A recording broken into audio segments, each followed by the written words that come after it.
Terus lagu selanjutnya habis sama apa. Intinya Nabi kita tuh nurun ala nur.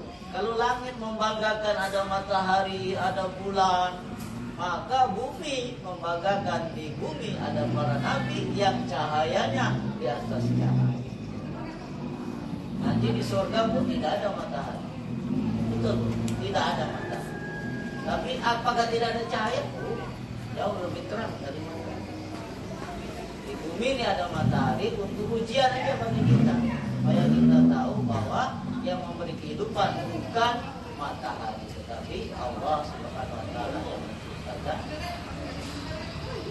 Semoga kita semua jadi pengikut beliau yang setia dan nanti di akhirat mendapat syafaatnya. Amin.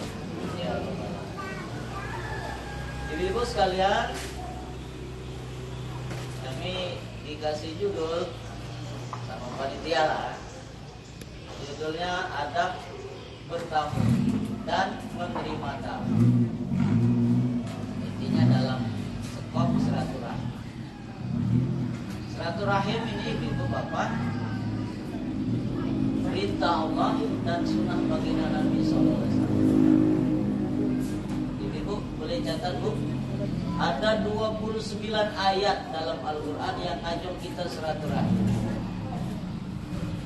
Kalau puasa bu, ngajak puasa itu cuma satu ayat. Kutiba alaikumusiyam, cuma itu saja. Tapi wajib bu ya puasa, walaupun cuma satu ayat. Apalah lagi yang 29. Ibu ngajak anak sekali dia dikekal, marah bu. Oh, apalagi yang 29 kali dia dengar, dia bukan marah lagi. Keluarlah sumpah serapah. Mungkin akan dikutuk menjadi batu kayak maling hutan. Ya mungkin. Maksudnya sekali kita ngajung saja kita marah, didekali apalagi yang 20. Jadi penting silaturahim. Sampai tadi kami dalam mukadimah membaca satu ayat dicatat dalam surat Al-Imran ayat 112.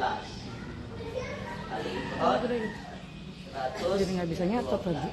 Di situ Allah mengatakan, Allah berfirman, "Duribat alaihimu zillatu aina masukifu illa bihablin minallah wa hablin." Ini buka di Al-Quran Al-Imran 112. Tidak akan bahagia kamu, tidak akan sukses hidup kamu, tidak akan tenang hidup kamu. Apapun profesi kamu, dimanapun domisili kamu, illa kecuali bihablin minallah wa hablin minannas, kecuali hubungan kamu dengan Allah baik dan hubungan kamu dengan sesama manusia. Tunggu ya bang, ambil kunci dulu. Ambil kunci dulu. Silaturahmi itu perintah yang penting, perintah yang sangat penting. Tadi 29 ayat dalam surah An-Nisa ini bahkan dikatakan Allah, wattaqullaha allazi tasaaluna bihi wal gantung-gantungan. Antaranya aku baca juga 2 ayat, semuanya 29. Bertakwalah kamu kepada Allah dengan jalan silaturahmi. Jadi di antara jalan bertakwa itu salah satunya silaturahmi. Silaturahmi ibu, jadi niatkan kita ini misalnya, ibu misalnya ada arisan, jangan niatkan arisan, niatkan silaturahmi. Insya Allah kalau kita jual dapat juga. Ini apa tadi? Jadi silaturahmi dapat pahala.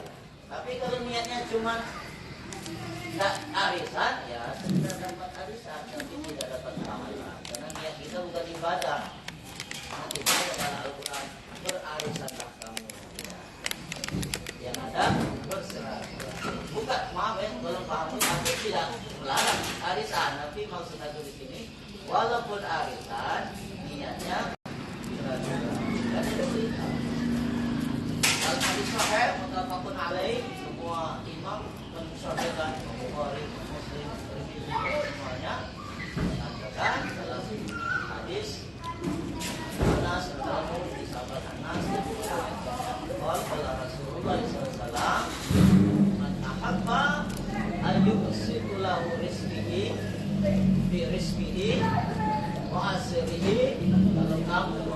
pastikan kata Nabi,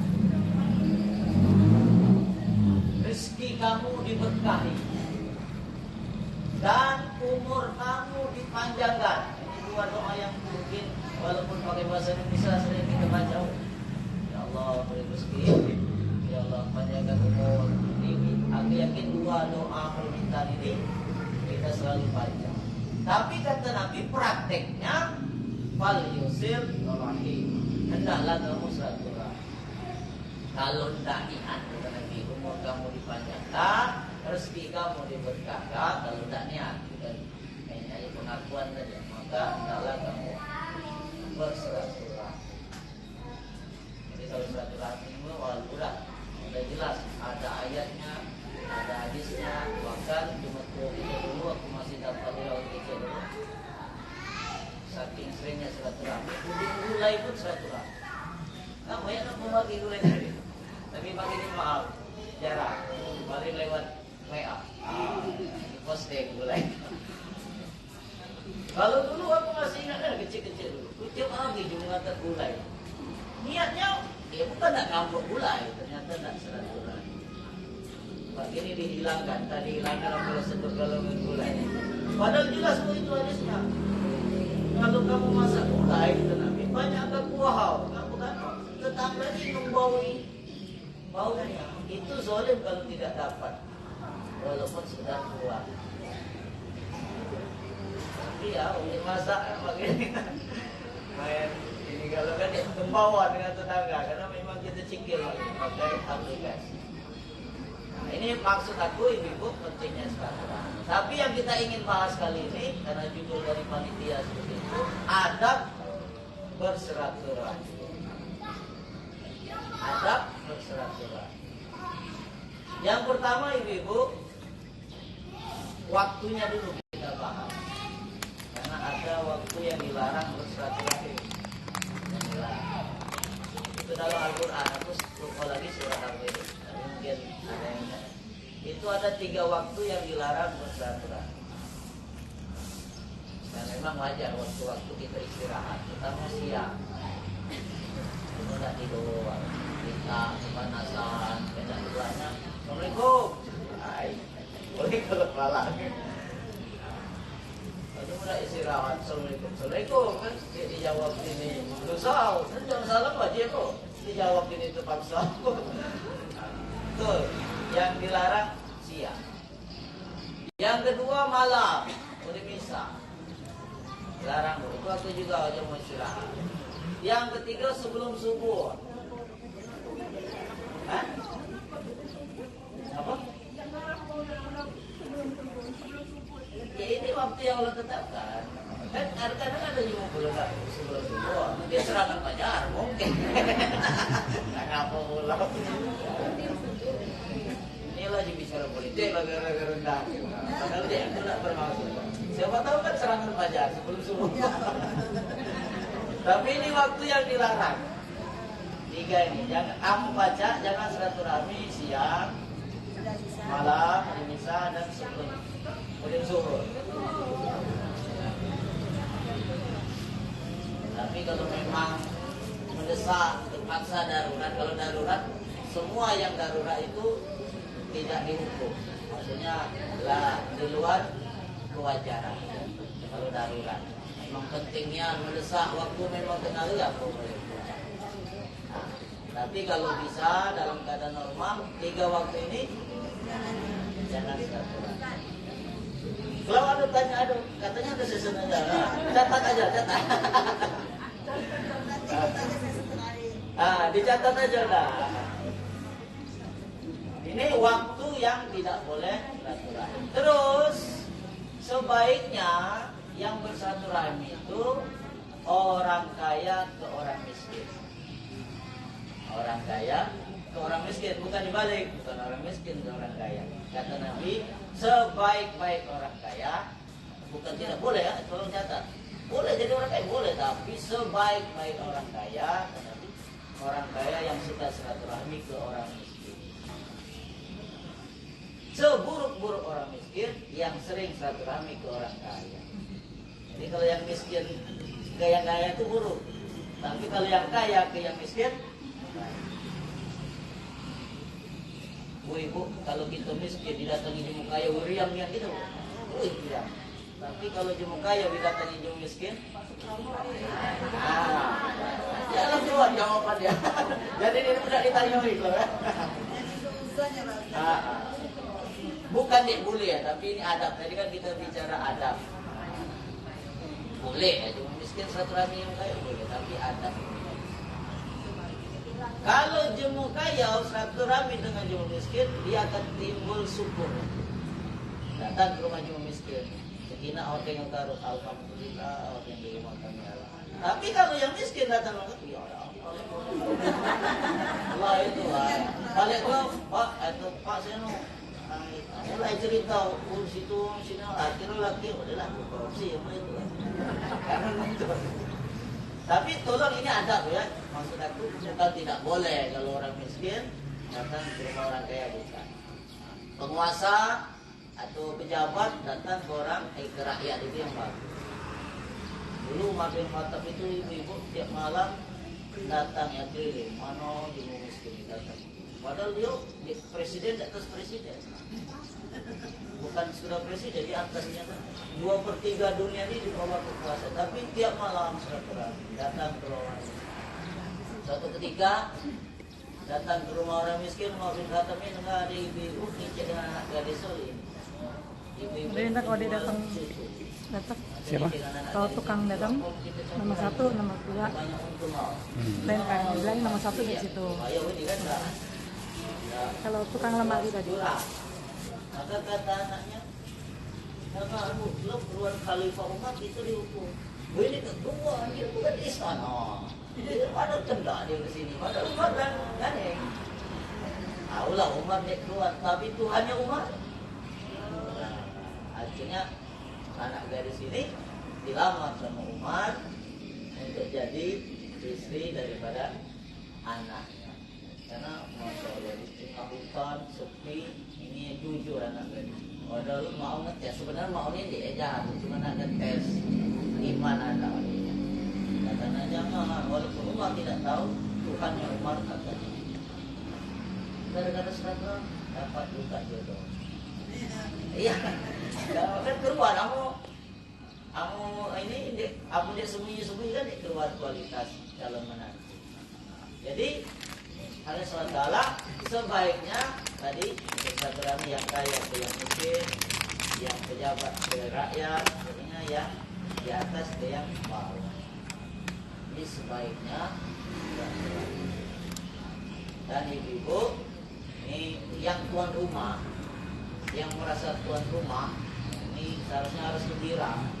Satu orang tamu yang datang ke rumah kita itu membawa 1000 rahmat, pulangnya menggugurkan 1000 dosa. Tuan rumah siapa di sini? Tinggal kali satu orang 1000. Ini berapa orang? Ada absensi ada. Tinggal kali. Tapi lo apa kalau kami diperluka? Nabi melarang keras tuan rumah meremehkan apa yang mau dijamu. Nabi melarang keras tamu meremehkan apa yang dijamu tuan rumah. Maksudnya apa yang ada sungguhkan. Ini mesti ya belum siapa belum berhaji karena nak beli ini dua. Jangan meremehkan apa yang ingin disuguhkan. Karena kalau itu sudah berkah kan kamu bawa 1000 berkah. Itu yang sedikit bisa cukup. Pernah ibu-ibu, Nabi itu cuma punya semangkuk susu. Yang datang, tamu yang datang dengan Nabi itu 100 orang. Maka Abu Hurairah dipanggil, Abu Hurairah tolong tunjukkan tamu itu nih minum susu. Kata Abu Hurairah dalam akalnya, ya, aku suka kurang. Tapi harus taat. Karena ini perintah Nabi dan Nabi kan tidak mungkin asal ngajo. Lah minum galau 100 orang kok sampai kenyang, masih lembu. Akhirnya kata Nabi, giliran gawang begini. Mau mereka. Lebih habis, minum lagi. Minum lagi, itu pacar Rasul. Kamu minum lagi, temui yang begitu. Akhirnya pengen Nabi minum habis. Berkah. Maka jangan anggap remeh apa yang ingin kita hidangkan, apapun itu.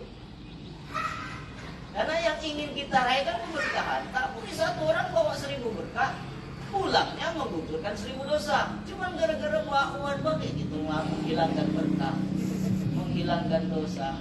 Kayak aku cuma baca tiap bakwan kita, bakwan lah.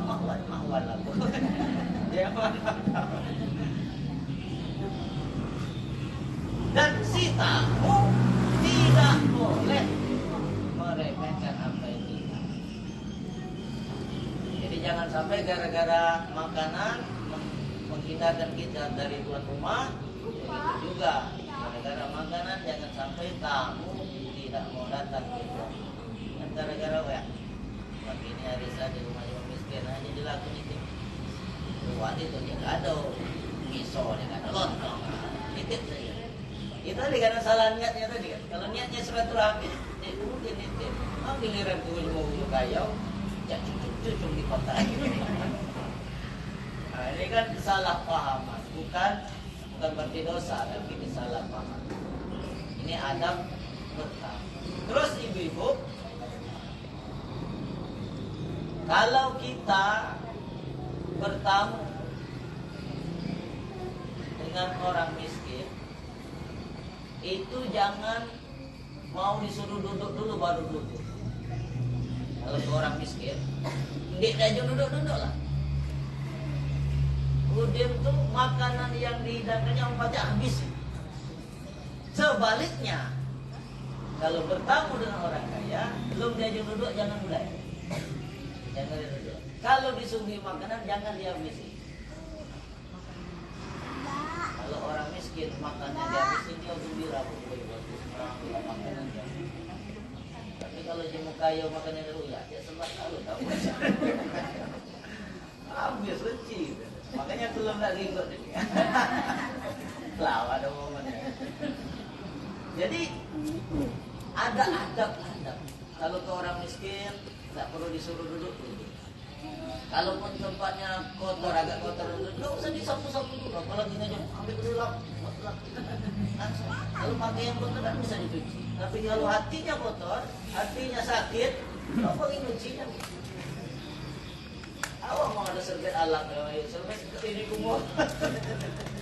Jadi kalau kita ke orang miskin, kita bersikap seperti saudara. Dia belum dia duduk, makanan dia habisi.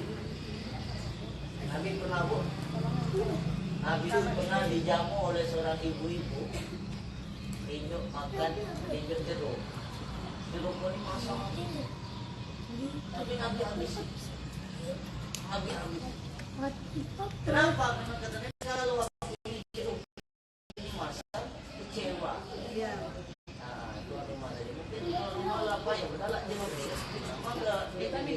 Tapi saking menjaga perasaan Nabi itu, dia habisin padahal masak. Ya tak lemak kan? Jadi ibu-ibu bapak,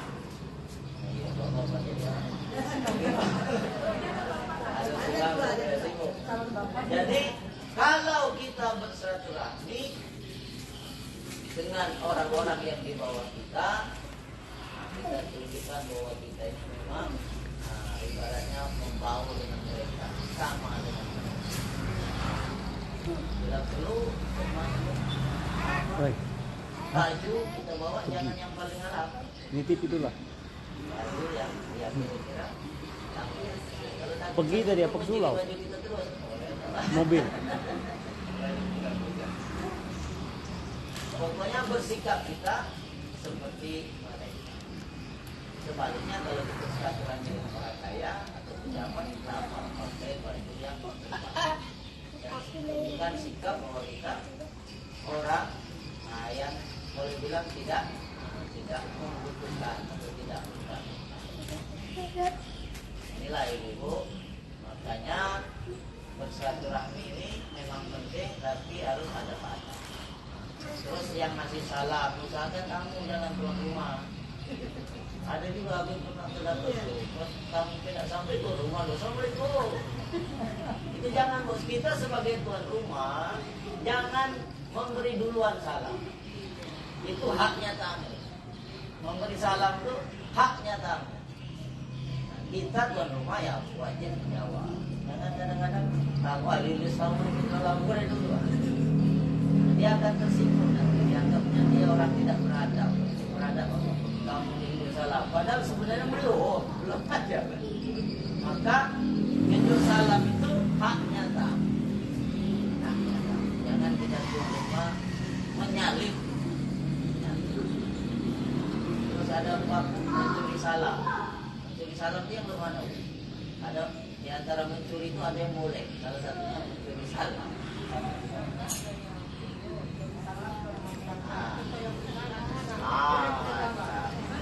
Itulah namanya mencuri salam. Kadang-kadang mabuk. Ada orang mengartikan mencuri salam itu pas tamu udah datang, dia belum salam didului.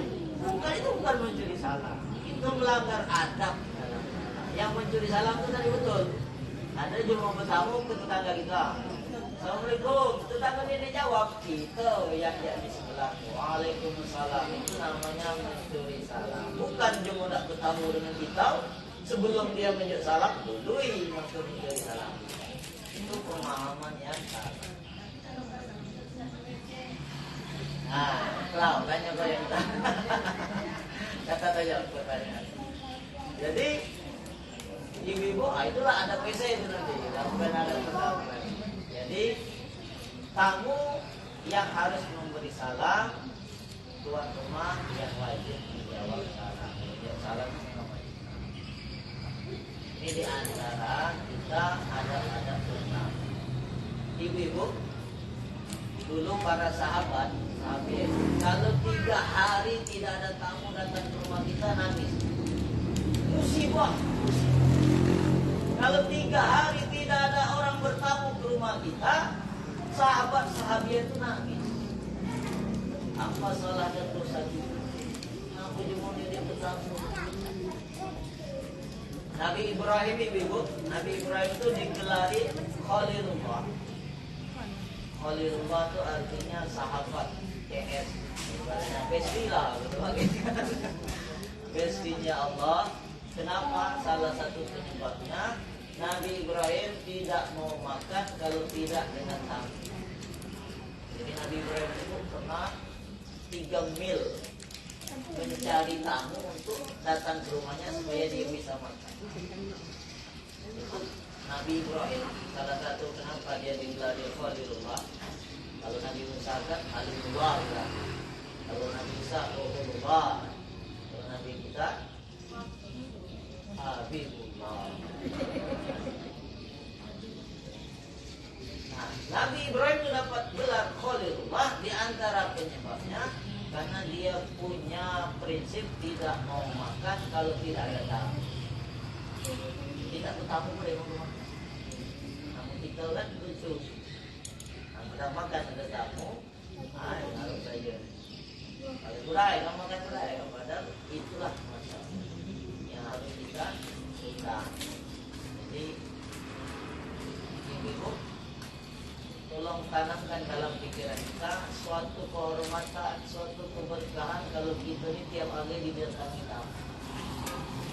Tiap hari didatangi. Justru kita harus merasa bersedih, merasa kecewa kalau pagi hari ini dia tamu. Kalau sahabat itu 3 hari dia datang, ini pasti aku sudah biasa, pasti aku sudah celaka. Ya, berkah tidak datang, dosa tidak turun. Ada satu, ini satu kisah dalam sahabat. Sahabat ini tiap hari didatangi tamu. Beliau ini begini, ya, mas kita kan hormat kincen lagi ya, Lita, kita yang tiap hari kita yang tamu. Kamu seminggu sekali taruhlah, ini tiap hari.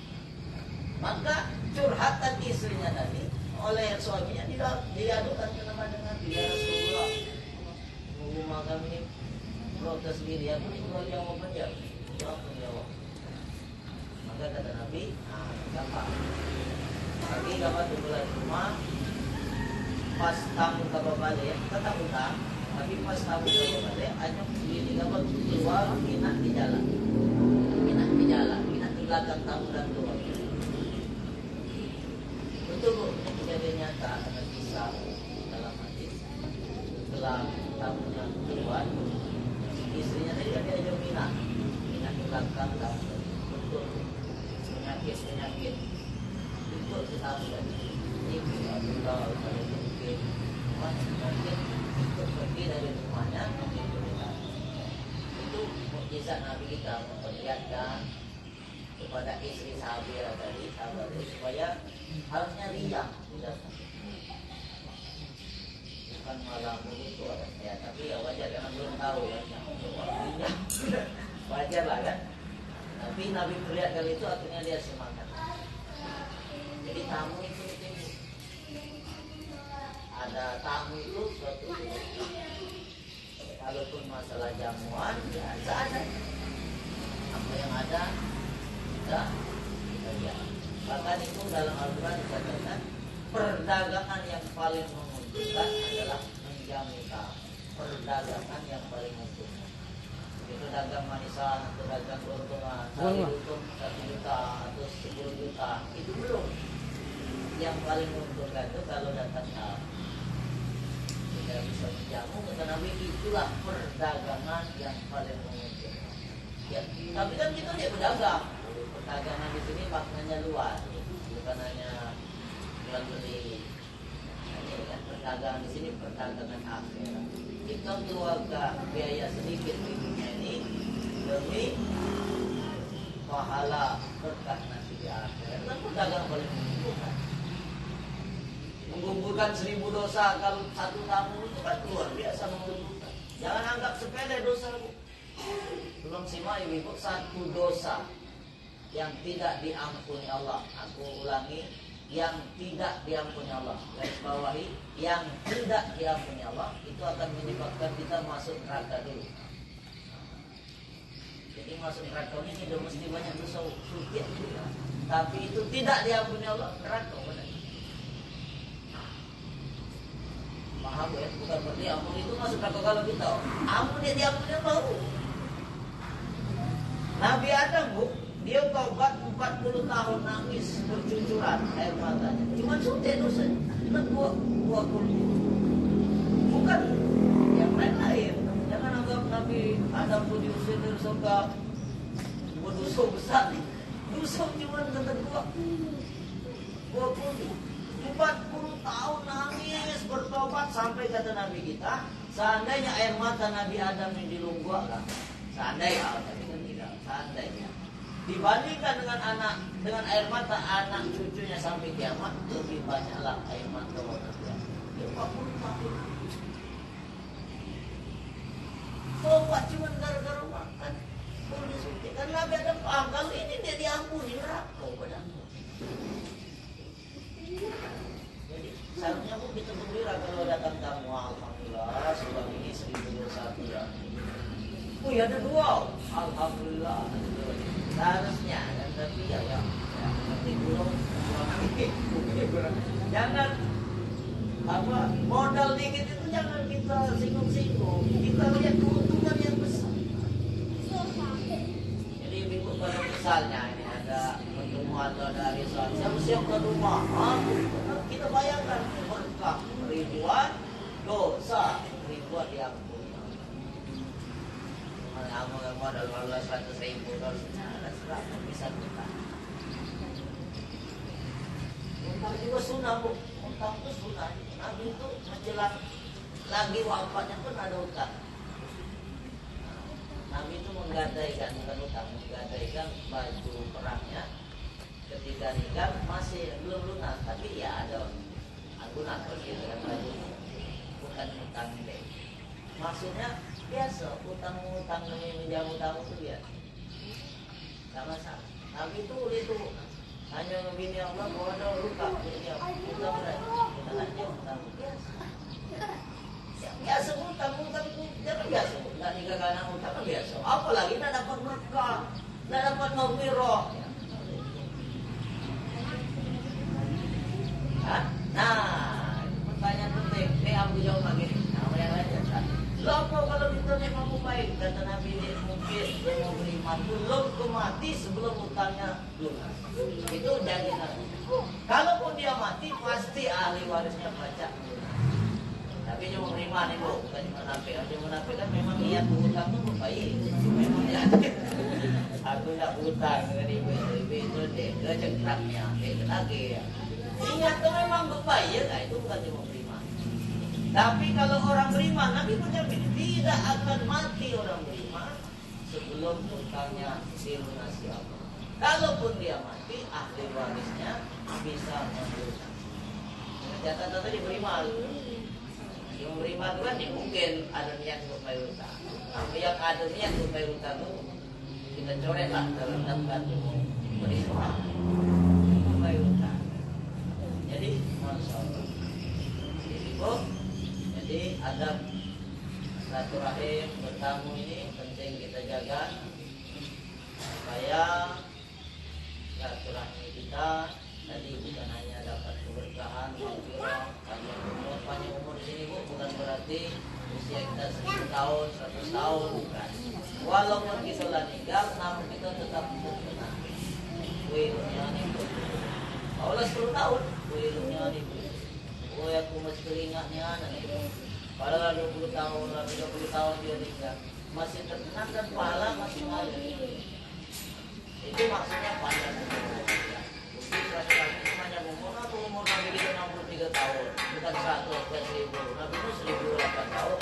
Bukan maksudnya panjang umur dalam hal di dunia ini. Tapi pasti ketika kita banyak silaturahim, nama kita dikenal sampai bukan 100 tahun, 1000 tahun sampai dia. Maka ibu, ini fadilah silaturahmi. Nanti di akhirat orang-orang yang bersuka silaturahmi diizinkan Allah untuk silaturahmi. Ada satu amalan bu yang kita kerjakan di dunia yang boleh dikerjakan di surga. Kalau sholat bu tidak boleh di surga, dilarang keras sholat di surga. Di surga bu ya, jangan ada yang ngantuk belum, jangan ngantuk aja dia. Kalau ya, melarang keras sholat di surga, dilarang keras puasa di surga. Puasanya boleh. Tidak ada zakat di surga, tidak ada sedekah, tidak ada haji di surga, tidak. Tapi satu amal yang kita sering kerjakan di dunia dan boleh kita kerjakan nanti di surga adalah silaturahmi. Dan ini hebatnya, silaturahmi ini memang luar biasa. Nanti silaturahmi kan di akhirat berkata, ya Allah, sambunglah orang yang suka menyambung saya, putuskanlah orang yang suka memutuskan saya. Makanya bu, akan mungkin lebih sering hadir orang yang memutuskan silaturahmi di keluarga saja. Spesial, spesial, awak sebut terus mati neraka. Berbahaya memutuskan silaturahmi. Pernah Nabi itu, lo inilah nak ceramah. Nabi dapat Nabi kan dia dapat wahyu dapat. Maka kata Nabi, maaf yang merasa memutuskan silaturahmi keluar. Percuma penceramah-ceramah itu kedatang rahmat Allah ketika di dalam majlis itu ada orang yang memutuskan silaturahmi. Jadi silaturahmi itu luar biasa. Mengaku kita ngalahu, mengaku kita walaupun mendapat. Hidup turun di bawah kehormatan kita bilang kita mampu. Yang gengsi kita ini benar masih ya. Gara-gara gengsi itulah kita sama-sama masih neraka. Nah ibu, ini saking hebatnya silaturahmi dalam hadis ini.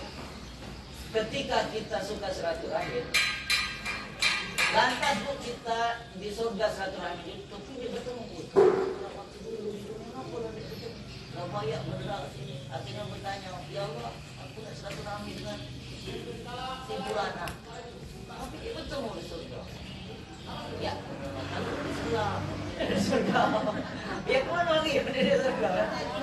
Jadi, kabar diizinkan Allah untuk datang ke neraka.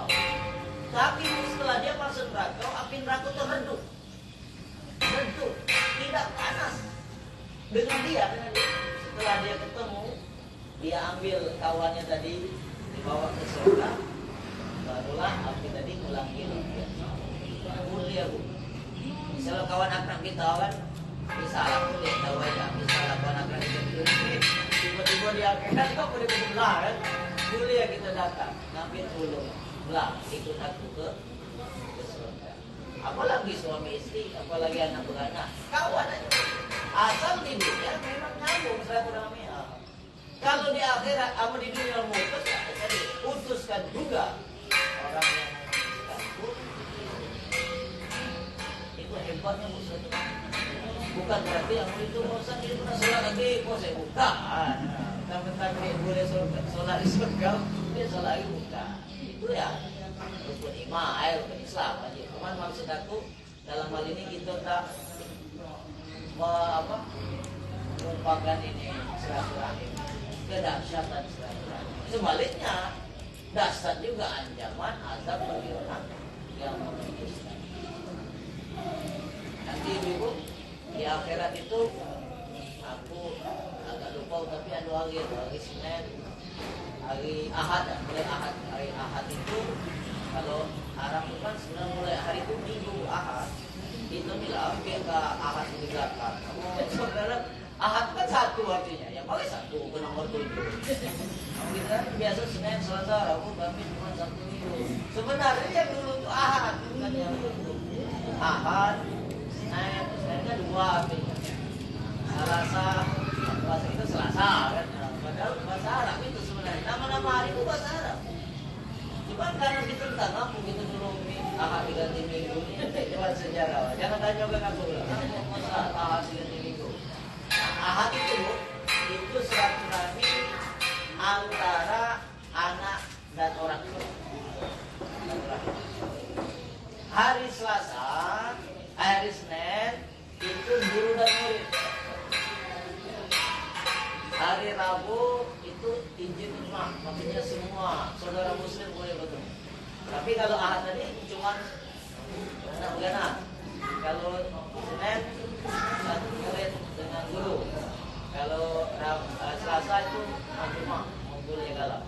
Nah, hari Kamis kita aku lupa karena aku tahu apa, salah. Aku lupa. Tapi hari Kamis kita silaturahmi dengan Nabi. Nabi Muhammad Jumat itu akbarnya pertemuan akbar kita silaturahmi dengan Allah. Dan puncaknya kenikmatan surga itu apabila kita nanti melihat wajah Allah. Itu puncaknya. Nanti bu kita di surga itu ada 3 kenikmatan yang paling tinggi. Pertama kita mengenal Nabi Daud baca Zabur. Kita saja mendengar Korea aja kan terpukau kan. Sampai Allah 15 dijamin. Oh, yang Allah ni suara wala 15 menyerang. Oh ya kan, oh di aku udah beda. Itu manusiawi. Dan nanti kenikmatan pertama yang maksudnya derajatnya itu, nah kita dengar Nabi Daud baca kitab Zabur. Itu diatur dalam hadis Nabi Zabur itu kalau ngaji Nabi Zabur. Ngaji Zabur itu burung-burung berdiri. Di atasnya lagi yang kedua kita akan mengenal Nabi Muhammad SAW baca surah Yasin. Kalau Nabi baca surah Yasin, jadi maaf kita ada di mana kita baca surah Yasin. Jadi mau yang maaf, tidak maaf, yang masih takkan. Nanti kenikmatan di surga kita dengan Nabi sendiri baca surah Yasin. Nah puncaknya kita akan lihat dan mengenal Allah baca surah Al-Baqarah.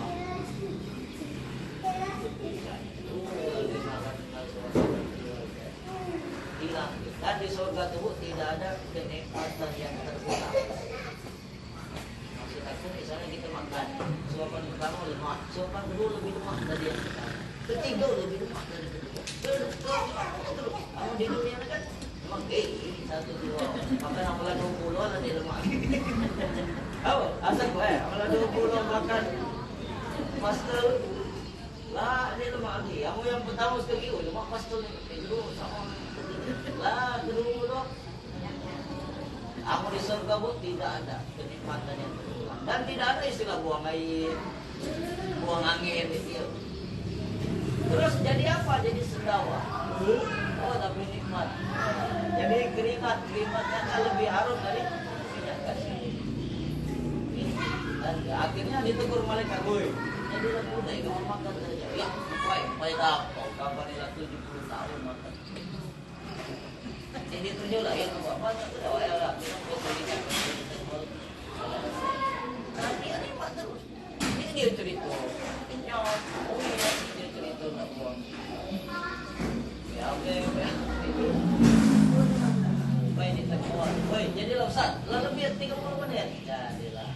Wah, nak bawa kita. Asyhadu an la ilaha illallah. Boleh kalau ada pertanyaan? Ada moderator lah, nampung pertanyaan. Tengok saja dong.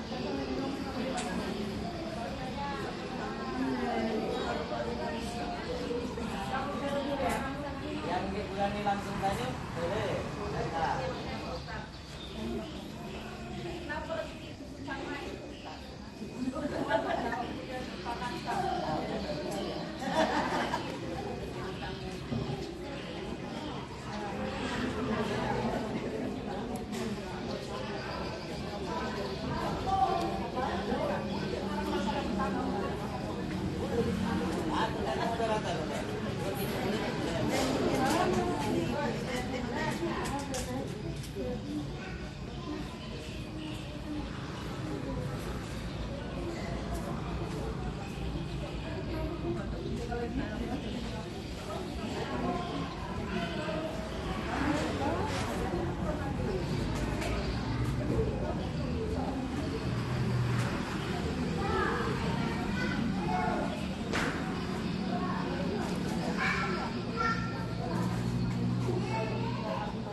Dua tadi berarti ini apa nih? Jadi sama itu dua ya. Ini apa?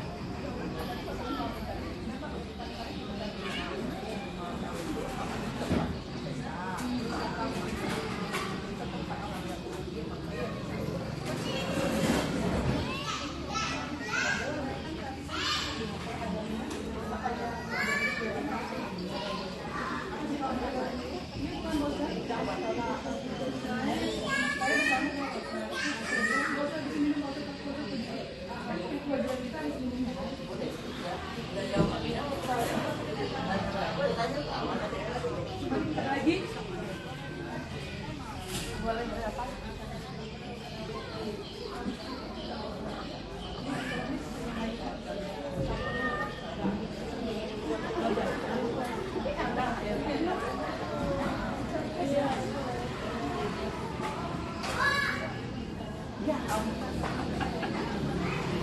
Yang tanya kemarin boleh ditanyain sekarang apa tadi yang mau jawab? Ada lagi ya?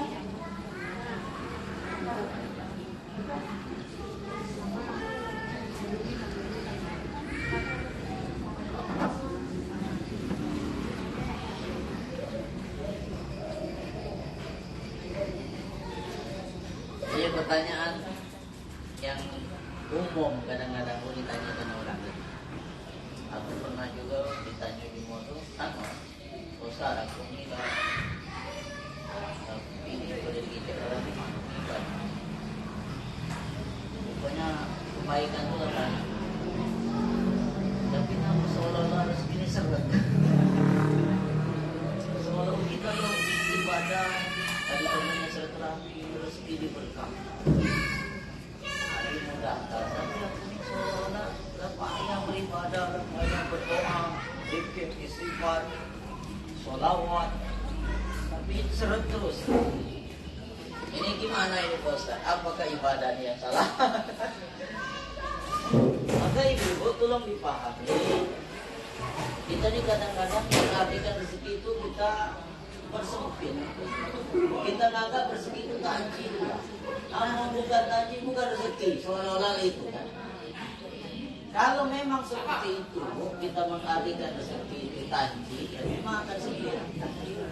Nah ibadah lo apa bila kita, kalau memang takdirnya kita ini miskin, ya miskin. Nabi gitu dulu, maaf, sering 3 hari tidak makan, 7 hari tidak makan, sering. Berarti Nabi ini ibadah. Nabi cuma paling full ibadah. Tapi apa rezekinya seret? Kalau kita mengartikan rezeki itu tanci, seret, betul. Tapi kalau kita mengartikan rezeki itu luas, keberkahan, maghfirah, kesehatan, anak-anak jadi pintar ngaji, ya, itu ibu-ibu masalah. Kita akan mengerti luasnya rezeki dari Allah. Tapi sekali lagi kalau kita mengartikan rezeki itu tanci, Nabi cuma paling tumbuh. Ngapa dia orang jadi banyak, rajin dia makan. Masa tadi nikah saja, apakah begitu? Ya kan? Dia pernah nanggung ibadah, berdoa ke sini ke situ, sholawat ribuan kali. Ngapa sudah rezeki? Ketika kita mengartikan rezeki itu tadi. Tapi kalau kita mengartikan rezeki itu dalam hal yang luas, maka kita akan merasakan luar biasa Allah memberi kebaikan. Ada satu kisah, ada seorang miskin datang kepada seorang kiai. Jadi dia ngadu pada curhatlah, Pak Yai lo aku ini, mau ada baca dia minta, mau ada yang minta. Aku ni lah nanggung kerja ibadah ini lah kayu kayu. Padahal cita-citanya nak kayu. Ya kata Ustaz pada dia gampang, nak kayu. Ya lo Ustaz, inilah yang aku nak gampang. Gapai jual atau gapai sebelah dengan aku 100 juta. Gapai sebelah 100 juta, sebelah 200. Gapai jual telinga gapai selembar ini 100. Kamu 2 lembar 100. Semua disebut usaha tangan, ketik, ginjal. Yang company sebenarnya miliarder. Gua ya mau dikubur Ustaz. Company sebenarnya miliarder. Cuma dengan pengasuhan kawan ibu itu ya bodoh dulu. Karena Allah itu tergantung perasaan kapan. Cuma sebut itu ya bodoh dulu.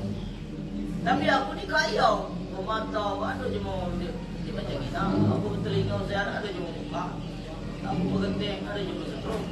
Kalau kita merasa rezeki itu luas, insyaAllah kita akan bersyukur terus, tidak akan merasa ini stres. Nah, tapi kalau kita menganggap rezeki itu tadi, maaf aku ni baca dulu Bu. Kenapa? Tak kamu rajin ibadah Alhamdulillah, kalau memang Allah telah takdirkan tetapkan segitu ya segitu, tidak akan nambah. Tapi ingin dia ibadah, boleh mereka lupa dengan Allah. Kalau memang kaya dia baca juga baca. Ya itulah maksud aku. Jangan dikonotasikan rezeki itu dengan tadi. Insya Allah kita akan merasa luasnya karunia Allah, luasnya rezeki Allah ketika kita menganggap semua ini rezeki dari Allah. Mungkin itu jawabannya. Apa dia luasnya aku kejar. Cukup. Yang kedua,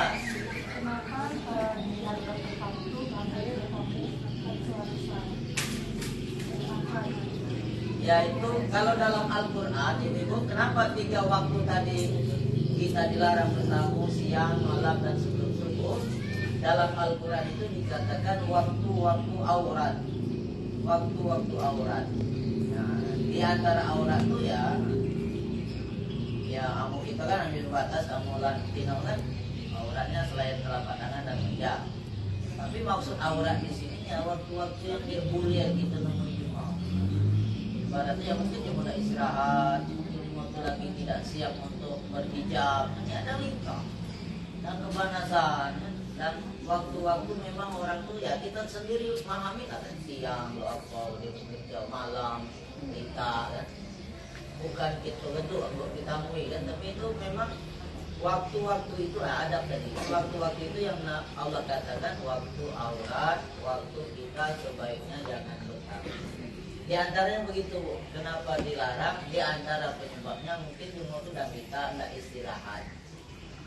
Ya. Sampai tadi, sampai subuh. Waktu-waktu yang boleh bertamu. Ya, selain itu apa? Petang. Tadi apa Pak Presiden? Siapa bersilaturahmi pagi hari? 70.000 malaikat mendoakan sampai Sebelum gereja ini. Tapi kebanyakan waktu kan kita kalau sudah Isya kan kita udah sholat Isya, udah enak, maksudnya gitu. Kalau Isya baru kita tenang. Kalau sudah makan waktunya singkat, mau sholat Isya gitu kan. Isya kita memang kita di Indonesia ini Isyanya kan di awal waktu cepat, jam 7:30. Tapi kalau Isya di Arab tuh di akhir itu sampai jam 10, jam 11 bisa. Berarti kita bertamu sesudah maghrib nggak apa-apa lewat sampai Isya. Kalau kita bicara waktu Indonesia jam 8, jam 9 itu boleh ya. Tapi kalau kita bicara waktu Arab, memang di Arab tuh Isyanya di akhir. Kami waktu ke Arab, ke Pakistan dulu sampai kadang-kadang lupa sholat dulu, saking lama kan. Sholat Isya sampai jam 11 malam, jam 12. Kadang-kadang kadang-kadang terpikir, lu sholat dulu. Karena lu dimakan, lu tidur. Nah dulu memang orang di akhir. Rata-rata orang Arab tuh di akhir. Tapi kalau kita bicara waktu, mungkin di atas jam 9 lah yang kita. Ya. Ya. Kalau kita bicara jamnya ini kan. Terus apa lagi?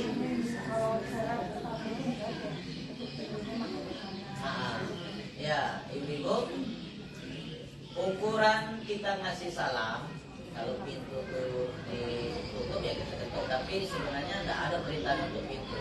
Yang ada tuh ngasih salam. Kalau ketuk pintu maaf bukan boleh, tapi tidak ada perintahnya, tidak ada satu ketukan, satu paham. Yang ada tuh salam. Salam ini, ukuran salam ini ibu, jangan terlalu kencang, jangan terlalu lembut ukurannya.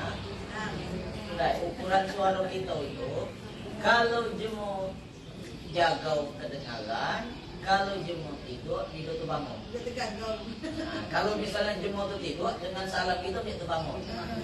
Kalau jemu tuh jagau, sejak tidur kedengaran. Jadi jangan keras nol, singgul doa. Ini jangan peluk lembutnya, jemu yang jagau pun kedengaran. Ya kalau tidak gitu sudah gitu. Akhirnya jemu yang ada di rumah pun dia jawab karena memang dia kedengaran. Jadi ukurannya tuh, ukuran keras itu jemu yang jegil kedengaran, tapi jemu yang tidur itu bangun. Ya diperkirakan lah, itu keluar berapa frekuensi, tapi diperkirakan lah. Itu, tapi kalau untuk pintu, ya bukan dia boleh, cuman kami dia pernah nemu hadisnya untuk pintu dua. Salam. Ukuran jarak salam paling banyak 3 kali. 3 kali paling banyak. Nabi itu bukan silaturahmi, Bu. Balik ke mau surah. Balik ke rumah surah, minta salam 3 kali, bini yang dijawab. Ini lo berat masuk. Nabi di luar itu rumah surah, Bu. Rumah surah. Yang di dalam ini Nabi surah. Tapi Nabi nunjuk salam 3 kali, tidak dijawab, Nabi tidak masuk. Ini bukan berarti jangan perlu ibu tidak tahu dengan suami masing-masing. Sudah urusan itu Nabi deh. Kisah itu betul, tidak bisa dipungkiri, tapi janganlah kudai ibu tidak tahu dengan Nabi. Betul, Bu. Ini rumah surga. Bini surga. Nabi 3 kali tuh. Dia batas surga. Tapi jarak antara satu yang kedua seukuran tasbihan. Assalamualaikum. Alhamdulillah. Sampai pulang. Sepanjang itu. 3 kali nek gila, kamu kita bertamu 3 kali. Kita bertamu, di rumah kita surang, kamu kami nanti ke masjid. Kalau kira-kira di rumah lah bapak, jangan sampai berkembangan. Gara-gara 3 kali itu dijawab. Itu ukuran alam. Ini kita rubah yang bentuk itu tadi kan aku baca jelas ya, karena memang tidak ada ukuran salam 3 kali. Antara salam kita ucap tasbihat, selebih 3 kali tidak boleh balik. Kamu kita bertamu kita balik ya. Kamu termasuk tuan rumah pun ya balik ke masjid. Balik ke masjid kamu kami melana gitu. Tapi ya kalau mungkin bisa di malam yang mau masuk kamu adalah nerobos kamu masuk ya. Tapi adab yang sebenarnya seperti ini. Yang maksudnya ya menghadiri undangan itu lebih dari silaturahmi, bahkan wajib hukumnya ketika kita tidak ada kendala. Tidak diundang saja kita ada perintah bersilaturahmi itu tidak diundang kan, apalah lagi diundang. Jadi baik undangan lisan, undangan apa tulisan atau begini pakai WA segala macam, itu wajib kita datangi ketika dalam keadaan kita mampu mendatangi. Itu tingkatannya di atas silaturahim. Ibaratnya begini Bu, kalau silaturahim itu sunat, nghadir undangan wajib. Nah, ibaratnya gitu. Kalau silaturahmi itu sholat sunat, mau nghadir undangan itu sholat wajib. Bukan dia boleh ya, nggak boleh kan. Tapi kalau nak bicara tingkatan, kalau aku nghadir undangan itu lebih dari tingkatan silaturahmi biasa. Itu wajib hukumnya kita datangi selagi tidak diundang untuk bermaksiat. Mau Bu datang ke rumah kita joget-joget ya, itulah.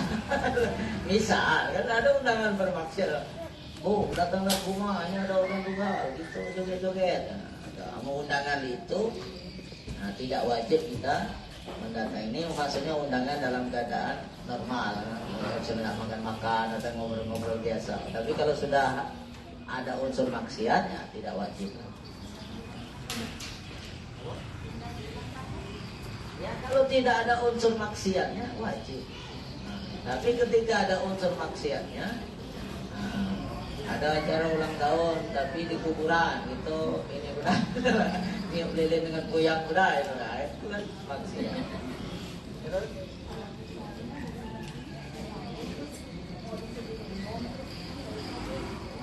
Ini Bu, ini sering terjadi. Aku akad tadi fail itulah. Ada kawan datang akad tadi ke rumah bertamu. Pertama surat datang, aku buatkan teh. Kalau mau datang lagi, kau tidak aku buat lagi. Oh jangan. Dia mendapat kaya, tapi tetap aku paksa. Rupiahku. Ini tamu kan, terus aku juga. Terserah kamu nak main tentang kamu gup, aku itu mau tetap. Nah ini Ibu, bagaimana? Itu tidak ada. Menolak jamuan itu tidak ada. Bahkan Nabi sampai mengatakan kalau kamu pun sedang sholat sunat sekalipun, sedang sholat sunat, jangan sholat sedang puasa sunat. Kalau puasa Ramadan deh ya, sedang puasa sunat bertamu itu jemu nyuguhi makan atau minuman batalkan puasa kamu, minum atau makan suguhan. Kalau sunat ini Bu ya, tolong pahami kalau yang sunat. Kenapa? Karena menyenangkan hati saudara muslim itu hukumnya wajib, sementara puasa kita sunat. Mana yang pada wajib apa sunat? Wajib. Menyenangkan, menggembirakan hati saudara muslim dengan makanannya, dengan dia kan dapat berkah, dapat maghfirah. Masa ditolak? Rugi dia. Dengan kita minum walaupun seteguk, itu menyenangkan hatinya, walaupun makan sesuap, menyenangkan hatinya, menggembirakan hatinya, memberi pahala banyak kepadanya, memberi maghfirah kepadanya yang banyak, dan sebagainya. Cuman gara-gara puasa sunat, itu lagi puasa banyak sunat, apalah lagi di puasa ya. Udah lah, udah minum puasa teguk. Aku ni mau ambil baca lama-lama, kami lega kan. Yang jelas dia sudah gembira. Jadi tidak ada ya kalau ini enggak repot.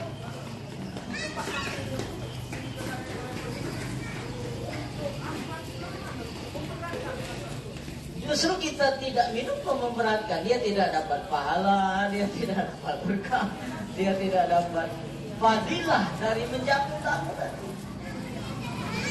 Justru kalau orang ini konteks agama, ya kalau kita konteks agama, kalau cuma orang paham agama, tuan rumah rugi, si tamu pun rugi dengan tidak mau dijamu tadi. Walaupun kata Nabi kamu sedang puasa sunat, apalagi tidak sedang. Jadi maaf ya, jangan nolak. Tapi kalau tidak disukai jangan begitu. Maksudnya dia nolak. Tak salah, keluarkan semua. Tak salah, keluarkan semua itu ya. Nah, jadi tidak ada ya. Bukan berdosa, bukan, tapi tidak ada. Karena akan mengecewakan yang tuan rumah. Terus selanjutnya.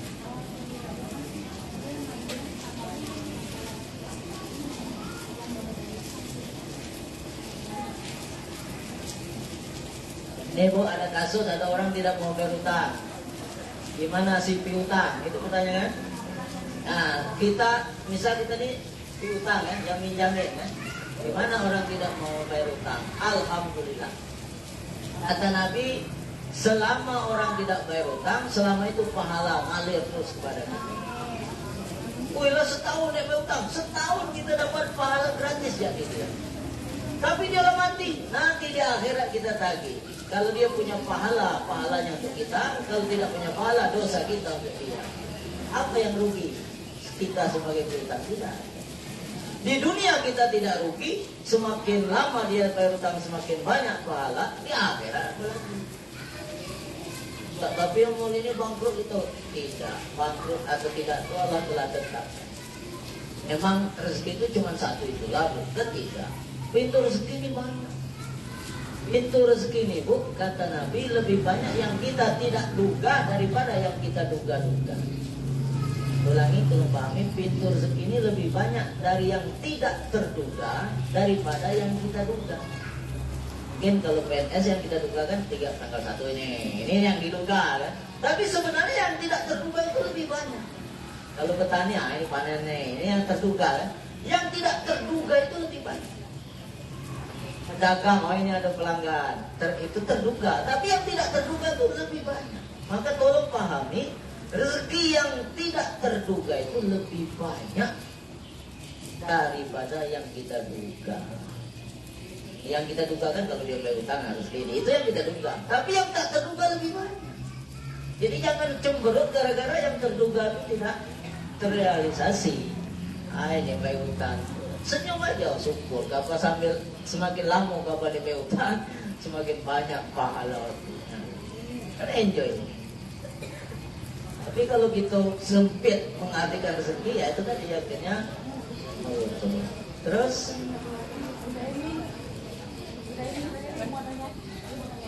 boleh. Agak enak.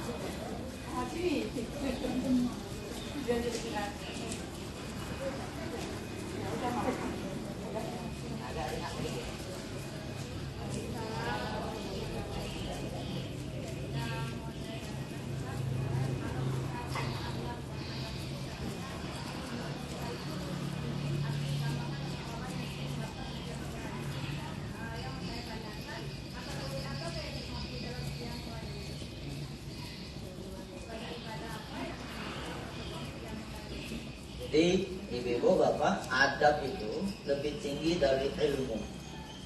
Ilmu itu lebih tinggi dari ibadah. Ini susunannya. Imam Syafi'i balik dari ngaji, datang ke rumah ibunya. Ibunya tanya, siapa? Imam Syafi'i, anakmu. Ya ibu, kau bawa apa? Saya bawa ilmu dan adab. Maka ibunya ngusir, pergi kau bukan anakku. Aduh, Imam Syafi'i kepada gurunya, ayah, ibu tadi musir, aku tak balik diusir ibu. Kenapa? Ceritalah apa? Ya, ibu nanya kamu batak apa? Aku bicara batak ilmu dan adab. Musir. Oh, salahnya apa? Ya, salahnya di mana? Kapan dulu ke ilmu dari adab? Kapan ngulanglah balik kalau ditanya pada tamu, aku bawa adab dan ilmu. Betul, setelah itu malu ibunya nerima. Itu sebenarnya kan sama, cuman karena otomatis kan dia nyebut.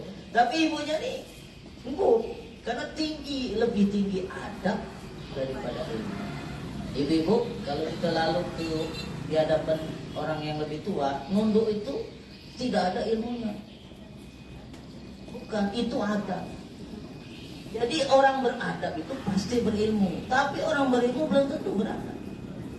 SAG, tapi kadang-kadang nyelonong di muka jangan tanya ilmu SAG, tapi tidak beradab. Dan ini banyak terjadi.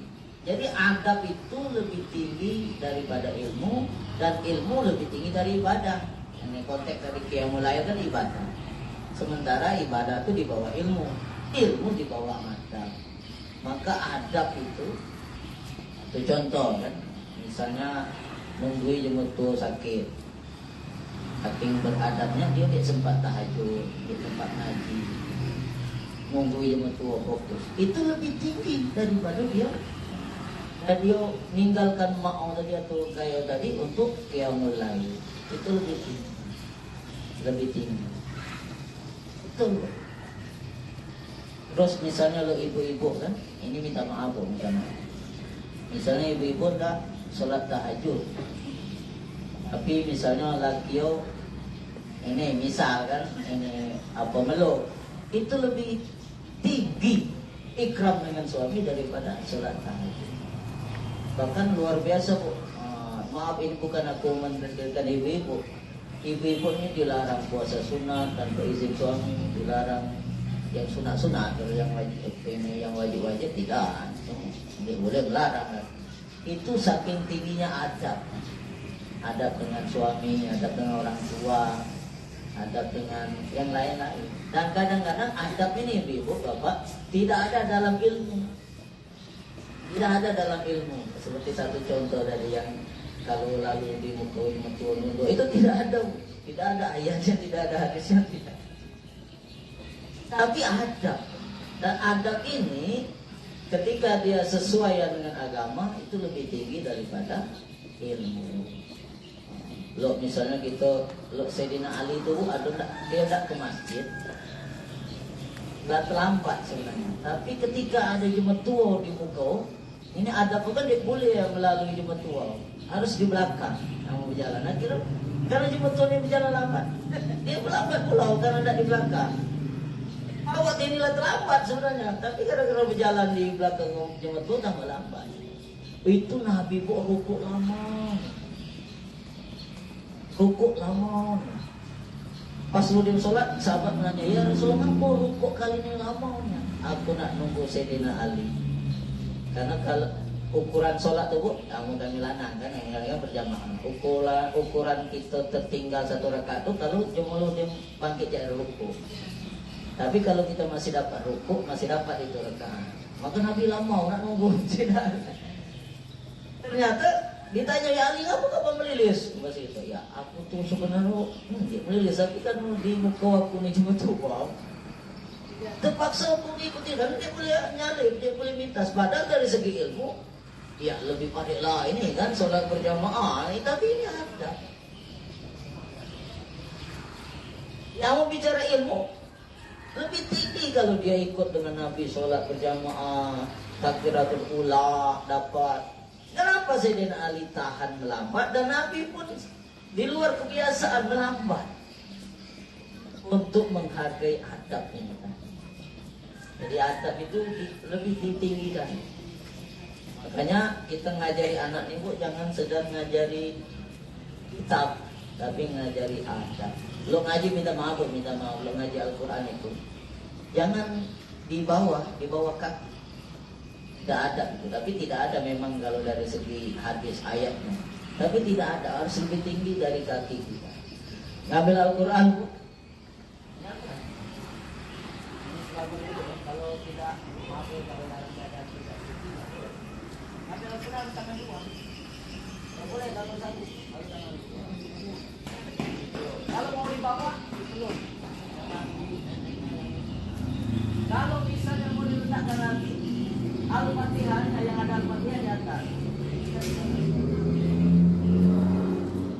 Ya, pokoknya yang Al-Fatihah di atas, jangan yang di bawah. Terus tidak boleh ada barang lain di atas Al-Fatihah. Itu adab, tidak ada di dalam ilmu. Al-Fatihah di atas. Terus kalau kita ngaji, sekali mengaji, jangan ada yang lewat. Tapi kalau ikut belajar fikih, dia tidak di fikih, dia adab tuh di atas fikih, di atas fikih. Jadi kalau pertanyaan tadi ngapun ini tentang qiyamul lail ya, kalau kita memang ada waktu itu harus beradab, lupakan qiyamul lail karena itu di bawah ilmu dan di bawah. Halaman? Ada lagi sebelum ditutup?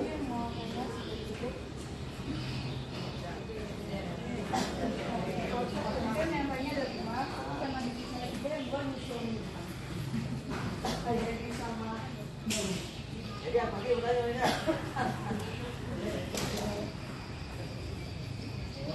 Yang bertanya lah macam aku tadi, yang baca jawab pertanyaan aku. Macam aku tadi yang baca jawab pertanyaan aku. Lain kali, yang boleh dapat hadiah itu yang boleh yang bertanya, yang baca jawab pertanyaan. Maksud aku nak ngumpul nih, makin. Nah, kalau yang dimakan baca jawab, yang salah. Iya, kita doa ya. Salah kita sama-sama berdoa. Ila Nabi Mustafa sallallahu alaihi wasallam wa alihi wa sahbihi wa dzurriyyatihi al-Fatihah.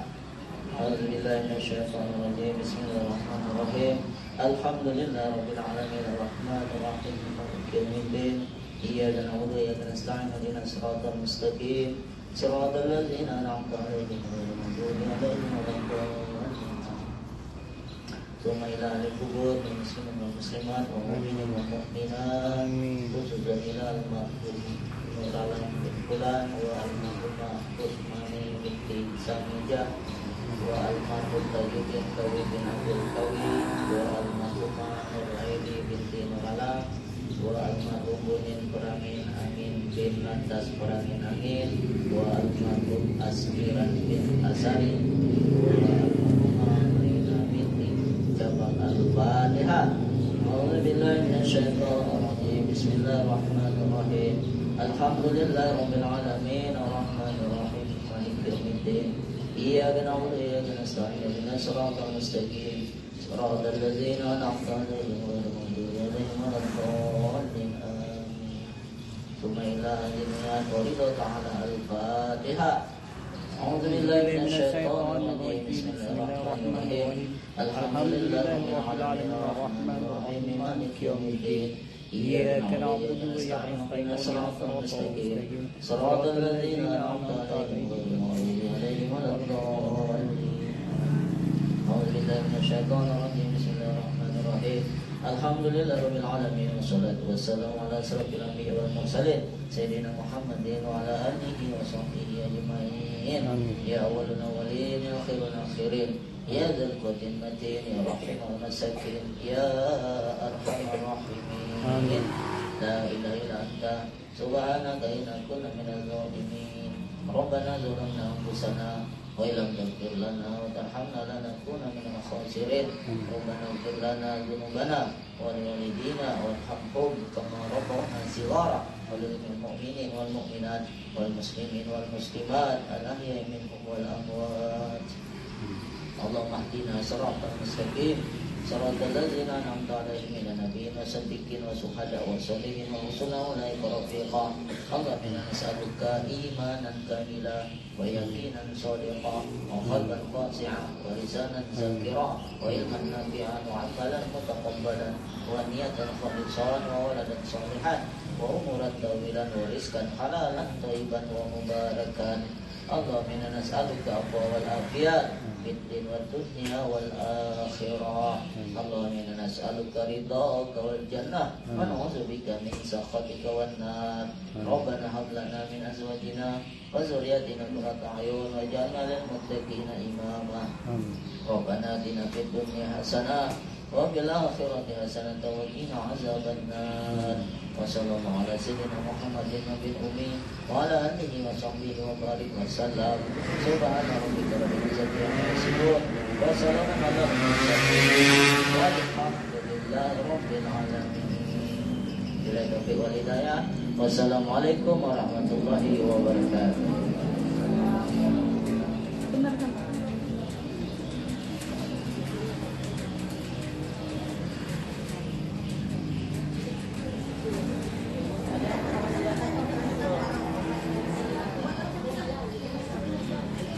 Udah.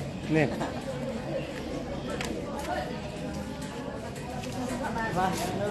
Iya. Udah, tadi.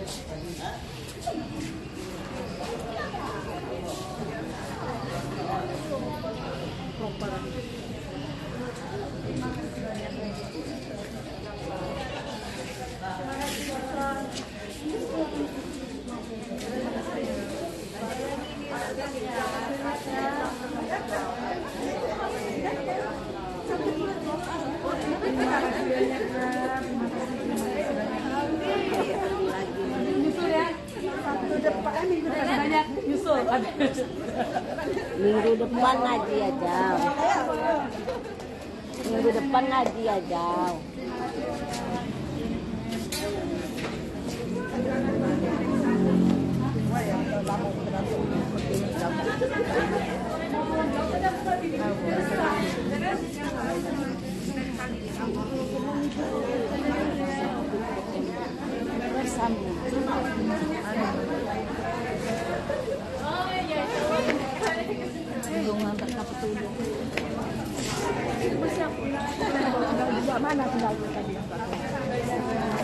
Itu Wildan. Kamu buka baju Wildan. Ntar sakit perut ayo.